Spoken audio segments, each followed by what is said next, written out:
한번 따라하실까요? 모세를 사명자로 부르시는 하나님, 이런 제목으로 말씀의 은혜를 나누기를 원합니다. 저희 집 아이가 이제 수술을 받고 치료를 받고 회복되는 과정을 한 2주 이상 지켜보면서 전혀 모르는 세계를 알게 된 거죠. 전혀 일반 사람들이 접하기는 거의 기회가 없죠.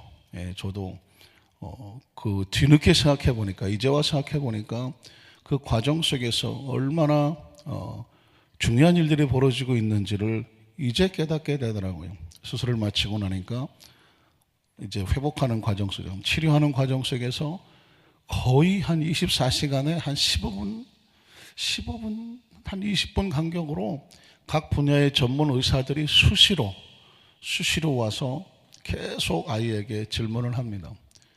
제가 나중에 보니까 똑같은 질문인 것 같은데, 오는 의사는 전혀 다른 의사, 전문 신경 또 여러 가지 다른 그 전공 분야의 의사들이 들어왔는데 질문하는 내용은 거의 비슷해요. Who are you? 너 누구냐? 수술을 받고 앉아서 이제 하루 이틀 된 아이를 놓고 계속 묻는 게, 네가 누구인지 아냐? 네 이름이 뭔지 아냐? 여기가 어디인지 아냐? 오늘이 며칠인 줄 아냐? 대답이 조금 좀 되면, 너 미국 대통령이 누군지 아냐? 누가 지금 대통령 경선을 하는지 아냐? 이런 얘기를 묻더라고요. 그런데 처음에 그 얘기를 물어보는데 대답을 못해요. 여기가 어디냐 그러는 게 모르죠. 이 수술 받고 하루 이틀 된 아이가 모르는 거예요. 그 이름 정도 대답하고, 너 생일이 언제냐? 까지는 대답을 하다가 오늘 며칠이냐 그러더니 딴소리를 하는 거예요. 그때 8월인데 7월이다 그리고 여기가 어디냐 그랬더니 무슨 딴 얘기하고, 그리고 또 한 15분 있다 또 다른 그 의사가 와서 물어보면 또 물어봐요. 또 물어보는데 옆에서 지켜보니까 두 가지 감정이 와요. 하나는 뭐냐면 화가 나더라고요. 애가 잠을 자야 되는데 한 15분 20분마다 와갖고 계속 물어대니까, 그게 그렇지 오는 사람도 힘들겠지만 옆에서 지켜보는 사람은 아주 피가 바짝바짝 마르고, 애는 잠을 잘라 그러면 와서 물어보고, 나중에 알고 보니까 잠을 못 재우려고 하는 거더라고요. 잠을 자면 안 된다. 그 회복하는 기간 동안에 나를 재우지를 않으려고 하는 것이고, 또 하나 알게 된 것은 뭐냐면 계속해서 애를 현실로 돌아오게 만드는 것이었습니다. 나중에는 애가 대답을 못하니까 제가 옆에서 볼 때는 한편으로는 마음이 너무 안타깝기도 한 거예요. 그래서 의사가 없을 때 애를 교육시키는 겁니다. 네 생일이 언제고 오늘이 며칠이고 여기는 UCI 얼바인 메디컬 센터고, 하여튼 의사가 하도 물어보니까 이제 저도 다 외워갖고 이제 대답을 다 가르쳐 줬어요. 이 아이가 그 대답을 외우는 거예요. 그러니까 이제 의사가 와서 물어보는데 의사가 또 순서를 바꿔서 물어봐요. 오늘 며칠이냐 그러는데 지 생일을 대고, 네 생일이 뭐냐 그랬더니 오늘 날짜를 대고 이러니까 옆에서 보니까 피가 바짝바짝 마르고 입술도 마르고, 이 상태로 이 지속이 되는 건가 이런 생각도 들고, 별 생각이 달도 그냥 처음 겪는 거고, 왜 이런 일이 벌어지는지를 모르고, 왜 의사가 이런 질문을 하는지도 모르고, 그리고 왜 이 아이가 그 대답을 못 하는지도 모르겠는 거예요. 뒤늦게 알고 봤더니 뇌수술을 받고 나면 그 뇌라는 것이 너무 힘들고 큰 충격을 받으면 예전에 혼이 나간다고 하는데 정신을 잃어버리기도 하고 하는 건데, 너무 사람이 충격을 받으면요, 힘든 일이 생기면 우리 표현으로 넋이 나가든 혼이 나가든 정신을 놓든 그 충격을 이겨나가려면 정신줄을 놓아야 돼요. 혼이 나가야 돼요. 넋이 나가야 돼요. 그것이 그 상태로 있는 상태에서 충격을 받으면 사람이 못 견디는 거죠. 그런데 이제 큰 수술을 받고 나면 의학적으로 볼 때는 뇌가 이렇게 부풀어 오르기도 한다는 거 합니다. 너무 힘들 때는 뇌가 부풀어서 자신의 뇌를 보호한다, 그런 표현을 쓰기도 하더라고요. 그런데 이제 수술을 받고 나면 이제 뇌가 정상으로 돌아와야 되는, 혼도 들어오고 넋도 들어오고 정신도 들어오고 돌아와야 되지 않습니까? 근데 수술을 받고 나면 그 정신을 돌아오게 하려는 거예요. 현실 세계로 돌아오게 하는, 여기가 어딘지, 네가 누군지, 뭐 때문에 와 있는지, 오늘이 며칠인지, 이런 것들을 계속해서 의사가 물어보는 거, 계속 물어보다가 나중에 이제 스스로 자신이 그 상태가 회복이 돼가면서 스스로 생각해서 현실 세계로 돌아오는 거죠. 그러니까 그 뇌수술을 받는 순간은 굉장히 충격적인 세계로 들어갔다가 회복이 되는 과정에 정신세계로 돌아오게만, 그러니까 의사들이 그것이 확인이 될 때까지 계속해서 질문하는 것입니다. 계속해서 질문. 그리고 나서 정상적인 대답을 했을 때, 아, 오케이. 그 얘기는 뭐냐면 의사들은 이제 그 뇌 전문가들이니까, 아, 이제 정상적인 현실 세계로 돌아왔다. 이렇게 생각을 하니까 그 다음 단계로 또 나가더라고요. 전혀 그 세계를 알지 못했던 우리가 볼 때는, 아, 저걸 왜 저렇게 단순한 질문 같은데 반복적으로 하고 끊임없이 귀찮게를 할까? 또 한편으로 볼 때는 얘는 그거를 지금 무슨 상태길래 저거를 제대로 대답을 못하고 왔다 갔다 할까? 막 두 생각이 왔다 갔다 하거든요. 그런데 세월이 지나서, 시간이 지나서 이렇게 가만히 보니까, 아하, 어떻게 보면 조금 다른 세계로 빠졌다가 의학적인 거죠. 정상적인 안정으로 돌아올 때 아주 필요한 필수 과정이었다는 것을 깨닫게 됐습니다. 이건 뭐 격배에서 겪어보지 않으면 도무지 알 수 없는 세계의 것이죠. 여러분, 우리가 하나님을 만나면 어마어마한 세계로 초청이 되는 거거든요. 이해가 되십니까? 이 세상이 전부인 줄 알았던 사람이 예수를 믿으면 하나님의 세계로 초청이 되는 거예요. 이런 거 아셨습니까? 그냥 워낙 뭐 예수를 잘 믿으셔갖고 아주 어려서부터 교회를 다니고 또 뭐 친구 따라 다니고 부모님 따라 다니고 그냥 교회를 다니다가 보니까, 처음에는 교회를 다녔겠죠? 교회를 다니다 보니까 예수를 믿게 되고, 예수를 믿으니까 성경도 자연스럽고 기도도 자연스럽고 신앙생활도 자연스럽고, 그냥 아주 자연스러운 생활이 됐을지 모르지만 예수를 믿는다는 단어, 성경을 읽는다는 단어, 기도할 수 있다는 것 단어, 찬양한다는 것, 예배를 드린다는 것은 하나님의 세계로 초청되어진 것이죠. 이 세상의 3차원에 살던 사람이 하나님의 차원으로, 대한민국에 살던 사람이, 지구에 살던 사람이 하나님의 세계로 초청되어진 것입니다. 믿으십니까? 한번 따라 하실까요? 예수를 믿는 것은 하나님의 나라로, 하나님의 세계로, 하나님의 차원으로, 하나님 앞으로 초청되어진 것이다. 믿으십니까? 우리가 시험 받아서 시험 보고 예수 믿은 것도 아니고, 우리가 무슨 뭐 조상으로부터 물려받아서 예수 믿은 것도 아니고, 하나님의 나라를 들어가려면 뭘 해야 되냐면 하나님의 나라 속에서 우리를 초청해 주어야 돼요. 그래서 성령이 아니고서는 누구도 예수를 구주라고 할 수가 없다는 얘기 뭐냐면, 성령께서 우리를 선택하고 초청해서 하나님의 나라의 문을 열어주시고, 눈을 열어주시고, 귀를 열어주시고, 입술을 열어주셔서 하나님을 아버지라고 부를 수 있게 되며 그 세계에 대해서 눈을 뜨게 되는 것이죠. 그것을 다른 말로 말하면 영이 열려지는 것이고 영이 살아나는 것입니다. 믿으십니까? 그러니까 전혀 다른 세계 속에서 우리는 들어와 사는 것입니다. 그래서 바울은 그런 고백을 하죠. 내가 이 땅에 살면서 로마의 시민권을 살고 살지만 내 시민권은 하늘나라에 있다. 어떻게 들리십니까? 자신의 소속은, 출생 국적지는 로마일지 모르지만 나라라고 하는 사람의 존재의 신분은 하나님의 나라에 있다라는 고백을 하는 것입니다. 오늘 저와 여러분이 마찬가지, 예수를 구주로 믿으면 대한민국 국적을 가지고 있지만 우리의 시민권은, 우리의 천국의 존재적인 근본의 국적은 어디로 되냐면 하나님의 나라가 되는 것입니다. 그러니까 전혀 다른 세계, 마치 수술을 받을 때에 다른 차원 속에서 하나님이 그 신비한 인체의 신비더라고요. 안고 계시는 거예요. 그 충격 속에서.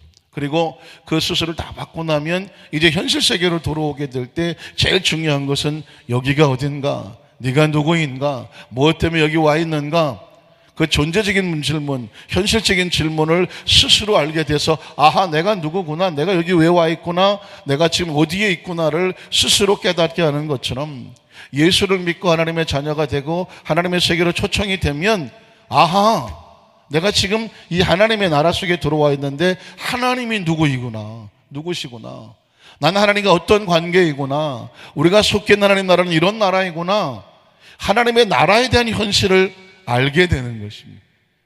그래서 성경에 보면 하나님께서 자기 백성을 만나시면 똑같이 패턴이 있어요. 항상 하시는 말씀이 내가 누구인지를 가르쳐 주세요. 하나님이 누구인지를 가르쳐 주세요. 왜? 하나님의 나라 속에 초청이 됐으니까 이 세계는 어떤 나라인지를 알아야 되지 않겠습니까? 전혀 다른 나라이니까 하나님이 누구인지를 알아야 돼요. 하나님과 나와 어떤 관계인지를 알아야 돼요. 그리고 내가 왜 지금 이 나라 속에 들어와 있는지를 알아야 돼요. 조금 더 쉽게 얘기하면 여러분이 성경을 이제 처음 읽게 되잖아요. 성경을 읽는다는 것은 하나님의 나라가 지금 내 속에 들어와 있는 것이고 읽을 수 있는 게 초청이 된 거예요. 그러면 성경을 딱 읽고 첫 장을 넘기면 창세기 1장 1절이 나와요. 그러면 성경을 읽는 순간 이게 하나님의 말씀이라고 하는데 그 하나님 말씀 세계로 초청이 되면 제일 먼저 눈을 뜨는 게 뭐냐면 하나님이 누구신지를 알아야 되죠. 그래서 창세기 1장 1절은 이렇게 시작하는 것이죠. 태초에 하나님이 천지를 창조했다 시작하는 것입니다. 하나님이 누구인지를 선포하는 거죠. 그래서 창조의 세계가 펼쳐지게 되면 그 다음에 중요한 게 누구예요? 나는 누구인가 아닙니까? 나는 하나님의 나라 속에서 누구인가를 알아야 되죠. 그래서 창세기 2장 7절에 보면 하나님이 흙으로 사람을 지으셨지만 그 속에 생기를 불어넣으심으로써 비로소 생명이 되더라. 이게 인간의 존재를 말하는 것이거든요. 나를 얘기하는 거예요. 나. 육체를 가진 저와 여러분은 그런 생명이라는 존재는 거죠. 그러니까 성경은 아주 단순한 얘기를 하고 있는 거죠. 하나님이 누구신가를 선포하는 거예요. 그리고 우리는 누구인가, 하나님의 자녀는 누구인가, 하나님과의 관계를 선포하는 것입니다. 그리고 나면 뭐 해야 될까요? 하나님께서 저와 여러분을 만드시고 선택하셨으면 뭘 하셔야 될까요? 하나님이 시키시는 사명을 감당하는 거예요. 사명. 에덴을 주시고 선악과를 주시고 하나님과 함께 말씀을 순종하면서 생육하고 정복하고 땅에 충만하고 다스려라. 누구를 대신해서? 하나님을 대신해서. 그래서 성경은 아주 단순한 얘기를 하고 있다. 하나님이 누구신가? 우리는 어떤 존재인가? 당연히 하나님과 우리 관계가 나오게 되죠. 그리고 그 관계를 올바로 하면서 너의 이 땅에서의 삶은 100년이 됐든 200년이 됐든 하나님께서 원하시는, 하나님이 맡기시는 하나님의 나라에 무엇을 감당해라? 사명을 감당하라는. 이 땅에 존재하는 모든 것들은 사명이 있습니다. 사명이 없는 것들은 있을 이유가 없습니다. 이 성전 안에 있는 모든 것들은 다 각자의 사명이 있습니다. 어떻습니까? 이 성전 안에 필요 없는 게 있나요? 마이크는 왜 있나요? 말씀을 전달하라고 있는 것입니다. 종은 왜 있나요? 종. 이게 우리 종 칠 일이 없어갖고 지금 요즘, 예전에는 무조건 예배 시작할 때 이거 왜 이러지 소리가? 아이고 묶어놨나? 그래서 예전에는 항상 수업 시간도 그렇고 예배 시작할 때 땡 하고 시작이 됐었습니다. 요즘 뭐 종 칠 일이 별로 없습니다만 이유가 있어서 이게 버티고 있는 거예요. 그냥 폼으로 있는 게 아니죠. 여기 있는 벽에 붙어 있는 것들도 다 이유가 있어요. 여기 벽 쓸데없는 것들은 갖다 버리면 돼요. 왜냐하면 사명이 없으면 존재할 이유가 없어요. 이 세상에 존재하는 모든 저 들판에 피는 꽃이나 하늘을 나는 새나 다 존재의 이유가 있는 겁니다. 저와 여러분이 이 땅에 존재하다면 뭐가 있을까요? 사명이 있는 거죠. 그걸 아셔야 되는 거예요. 어쩌다가 내가 이 세상에 태어났을까? 사명이 있어서 보내신, 이 지구를 위해서 사명이 있는 거예요. 믿으십니까? 이 세상을 위해서 사명이 있는 거예요. 사명 없이 태어날 수가 없다는 것입니다. 여러분 이미 알고 계시겠지만 저는 너무 신기해서 자꾸 이렇게 막 침을 튀겨가면서 얘기하는 거예요. 그러니까 쓸모없는 사람은 하나도 없는 거예요. 쓸데없는 사람은 하나도 없는 거예요. 적어도 하나님의 나라 속에 들어온 하나님의 자녀들은 하나님의 나라에 분명한 목적과 이유가 있어서 불러내신 거예요. 선택하신 거예요. 물론 내가 보기에 나 같은 사람이 무슨 하나님의 나라에 쓸모가 있겠느냐? 맞아요. 우리가 보기엔 쓸모없는 것도 많아요. 무슨 힘이 있겠어요? 그런데 하나님은 필요하신 거예요. 여기 있는 옆에 붙어있는 벽들 중에 조각 하나를 가지고 있으면 저거 어디다 쓰겠어요? 저거 뭐 옛날 같으면 썰매나 만들까, 뭐 어디다 쓰겠어요? 저 널빤지 같은 거를. 그러나 저것들이 조각조각 다 같이 붙으니까 아름다운 벽을 만들어내지 않습니까? 우리가 볼 때는 조그만 한 조각 같아서 이거 가지고 뭐 할까요? 그렇지만 하나님 그걸 다 모아다가 조각조각 모아다가 하나님의 거룩한 나라의 축복의 통로로 벽돌 한 장으로 하다못해 무슨 타일 한 장으로 들어 쓰시는 것입니다. 이 아름다운 성전의 조각 하나만 떨어져 보십시오. 보기 좋을까요? 보기 싫을까요? 보기 싫죠. 조각 하나만 뚝 떨어서 거기서 벽이 지저분한 게 보인다고 치면 아무리 아름답게 해놔도 조각 하나만 떨어지면 별로 의미가 없는 거예요. 저게 왜 저럴까? 그게 가서 막을 때에 아름다워지는 거죠. 우리가 볼 때 하나님이 나 같은 사람이 무슨 도움이 될까? 도움 돼요. 한 사람 한 사람이 서서 아름다운 공동체를 이끌어 가는 것입니다. 믿으십니까? 자, 오늘 이게 굉장히 중요한 컨셉. 그래서 오늘 성경에 보면 하나님이 모세를 부르시는데, 아하, 모세뿐만 아닙니다. 성경에 제가 패턴이고 원리고 원칙이라고 말씀하셨는데, 하나님이 자기 백성을 부르실 때는 항상 처음 하시는 것은 뭐냐면 하나님이 누구인지를 드러내시더라. 출애굽기 3장 6절로 보면 하나님 이름을 스스로 선포하시고 가르쳐 주신 하나님 모습이 나옵니다. 자, 또 이르시되 나는 왜 나는이 필요할까요? 모세에게 자신이 누구인지를 선포하는 거죠. 내 조상의 하나님이니 아브라함의 하나님, 이삭의 하나님, 야곱의 하나님이라 라고 말씀하고 있습니다. 그러니까 모세가 하나님 배우기를 두려워해서 얼굴을 가렸더라. 이거는 뭐냐면 죄 있는 인간이 하나님을 만나면 죽었어요. 그렇죠? 어둠이 빛 앞에 오면 사라지는 거잖아요. 죄가 의 앞에 나가면 죄는 그냥 사라져 버리는 거예요. 하나님이 두려워서 얼굴을 가렸다. 이건 아주 본능적인 사건입니다. 그런데 하나님께서 모세에게 자신을 가르쳐 줄 때 아브라함의 하나님, 이삭의 하나님, 야곱의 하나님이라고 말합니다. 사실상 하나님이 인간에게 뭐라고 설명을 하겠어요? 이제 막 태어난 지 얼마 안 되는 어린 갓난아기 피덩어리에게 뭐라고 그 인생을 얘기해 줄 수 있겠어요? 아니면 그 피덩어리에게 내가 누구인지를 할머니, 할아버지가 만약 있다면 그 아이에게 어떻게 뭐라고 설명을 하겠습니까? 그 아이는 설명해서 하는 게 아니에요. 그 아이의 생각에 뭐 이렇게 인식하시는 한도내에 들어가야 그 아이가 인식을 해내는 거예요. 모세에게 하나님을 뭐라고 얘기하면 알아듣겠습니까? 가장 쉬운 것은 뭐냐면 그들의 조상 가운데 역사하셔서 여기까지 인도하신 하나님을 말하는 겁니다. 아브라함과 함께 하셨던 하나님, 아브라함은 알 것 아닙니까? 이삭과 함께 하셨던 하나님, 이삭은 안단 말이지. 야곱과 함께 하셨던 하나님, 하나님. 그러니까 이 모세의 생각과 의식 속에서 아브라함과 함께 하셨던 하나님, 이삭과 함께 하셨던 하나님, 야곱과 함께 하셨던 하나님, 그 하나님의 존재에 대해서 알게 되는 거죠. 오늘도 저와 여러분에게 하나님은 어떤 존재냐? 아브라함의 하나님, 이삭의 하나님, 야곱의 하나님입니다. 왜 그럴까요? 우리는 성경 속에서 아브라함에게 역사하셨던 하나님, 창세기 12장에 불러내셨던 하나님, 22장에 이삭을 통해서 훈련하셨던 하나님, 마침내 그 순종을 보시고 축복하신 하나님을 성경을 통해서 알기 때문이죠. 이삭을 어떻게 축복하시는지 알기 때문이죠. 야곱을 어떻게 축복했는지 알기 때문입니다. 그래서 아브라함과 이삭과 야곱의 하나님 그러면 하나님이 들어와요. 길거리에 지나가는 사람에게 아브라함의 하나님, 이삭의 하나님, 야곱의 하나님 알아들을까요? 못 알아들을까요? 못 알아들어요. 아브라함 무슨 들어본 것 같기도 하고 축구 선수 이름인가 무슨 야곱 어디서 들어본 것 같고 이삭은 전혀 듣도 보도 무슨 벼이삭인가 이런 그런 인식이 없는 사람에게 하나님의 존재 얘기하면 도무지 못 알아듣는 것이죠. 하나님은 오늘 아브라함 하나님, 이삭 하나님, 야곱의 하나님을 통해서 모세에게 하나님의 존재를 드러내셨습니다.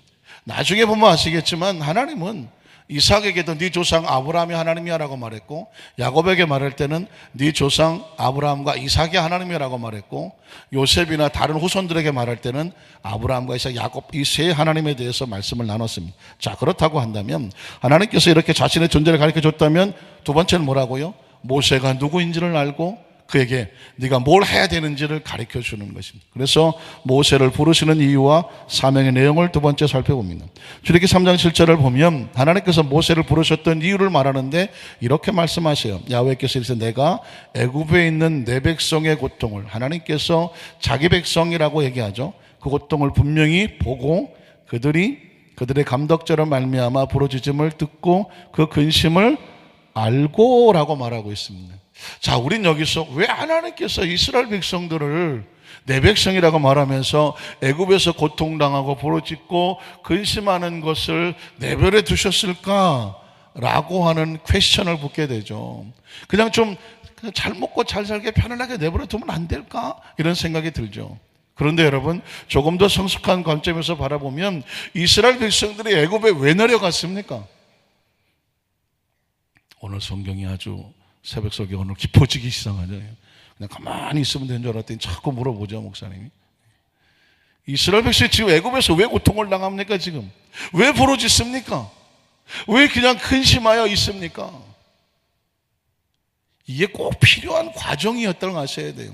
요셉이 총리로 있을 때에 야곱이 이스라엘 백성도 아니에요. 70명을 끌고 내려가서 70명. 70명은 이건 뭐 그냥 이건 부족도 아니야. 그냥 무슨 동네 사람 몇 명 못 친구밖에 안 돼. 나라도 아니고 부족도 아니고 70명의 그냥 한 무리예요. 무리가 애굽을 내려갔어요. 그것도 요셉의 초청으로 내려갔고 고센 땅이라고 하는 이거 목축업하기 아주 좋은 기름진 땅에서 보호받고 자랐습니다. 거기서 400년 동안에 300만이 됐어요. 300만. 그러니까 이스라엘 백성이 부족 국가로 나라로 만들어 가기 위해서 하나님은 애굽을 사용하시는 거예요. 그 애굽으로 사용하기 위해서 요셉을 먼저 보내서 터전을 만들었던 것입니다. 그러니까 그 400년 동안에 이스라엘 백성은 기가 막힌 기약 속으로 번성하고 충만했던, 이스라엘 이 백성이 얼마나 빠르게 성장했는지 그 요셉을 모르는 왕이 나왔을 땐 두려울 정도라고 말을 하고 있습니다. 하나님께서는 때로 자기 백성을 성장하고 부흥하고 때로는 힘을 키우고 그릇을 만들고 그 다음 단계로 나가기 위해서 애굽이라고 하는 나라를 사용하시는 것입니다. 그런데 왜 갑자기 그 요셉을 모르는 왕이 나타나서 괴롭히느냐? 뭐 할 때가 된 거예요?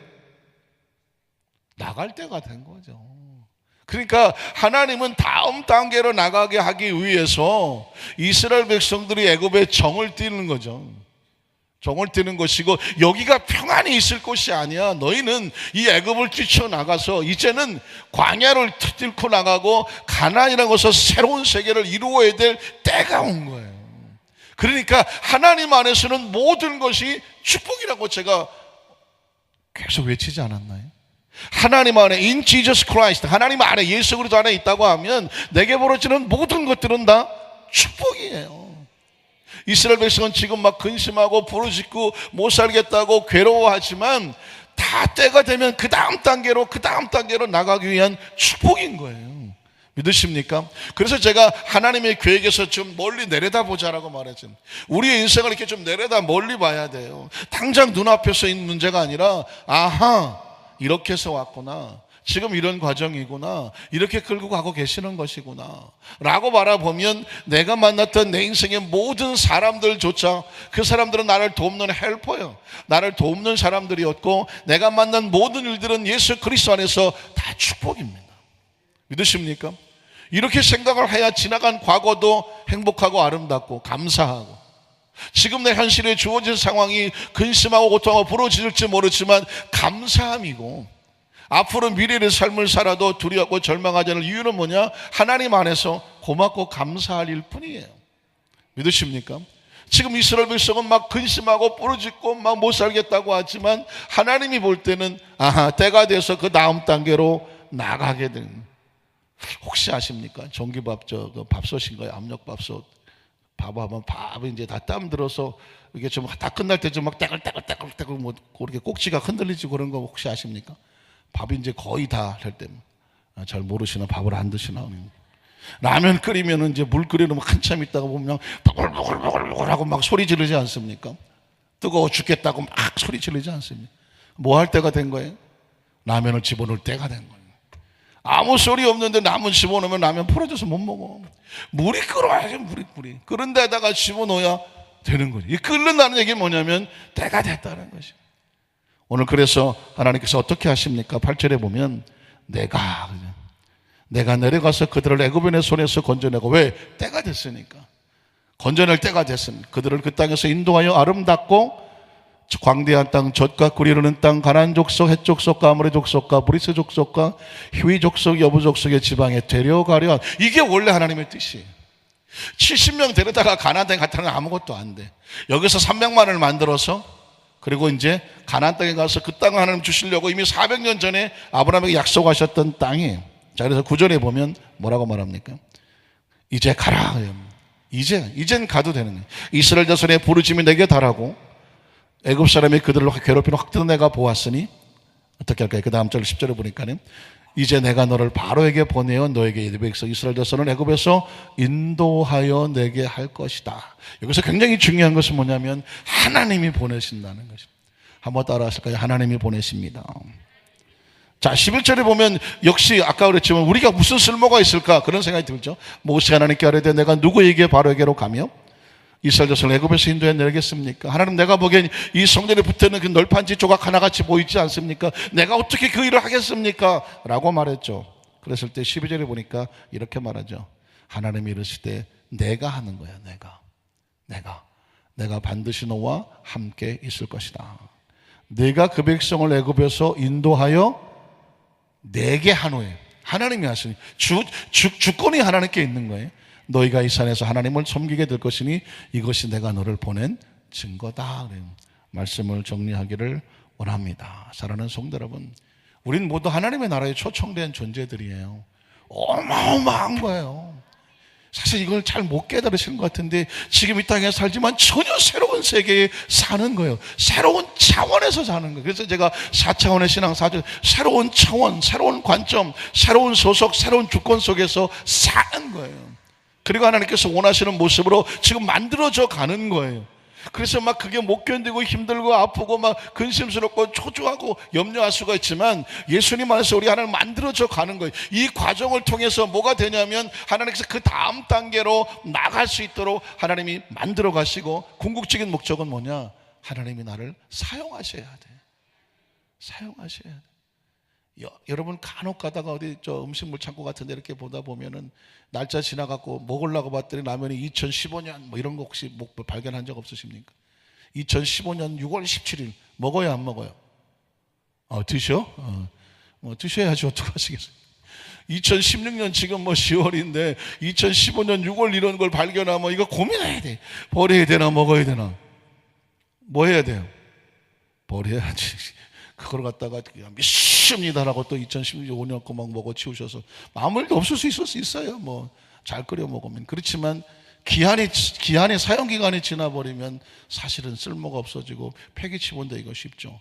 중요한 것은 장렬하게 자기 목적대로 쓰임받는 것이, 그게 축복이에요. 저와 여러분이 이제껏 나이를 먹어 여기까지 왔습니다. 언제 쓰실지는 아무도 모르는 거예요.